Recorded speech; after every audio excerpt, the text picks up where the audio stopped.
হ্যাঁ জান, তুমি কখন এসেছো? তোমার জন্য আমি অনেক সময় ধরে অপেক্ষা করছি। তাড়াতাড়ি এসো, হাত মুখ দিয়ে এসো টেবিলে। দুজন বসে আজকে গল্প করব। হ্যাঁ ডার্লিং, আমি তো এসে গেছি। তুমি একটু দাঁড়াও, আমি হাত মুখ দিয়ে এসে অফিস থেকে আসলাম কেবলমাত্র, ফ্রেশটা হয়ে আসি। ওয়েট করো। ঠিক আছে, তাড়াতাড়ি হাত মুখ দিয়ে আসো। তার আগে বলো, তুমি আজকে এত দেরি করে আসলে কেন?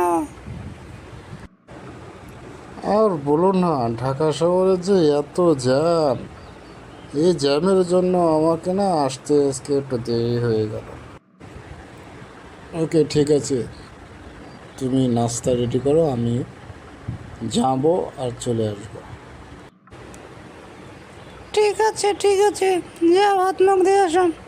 তোমার জন্য আমি নাস্তা রেডি করতেছি।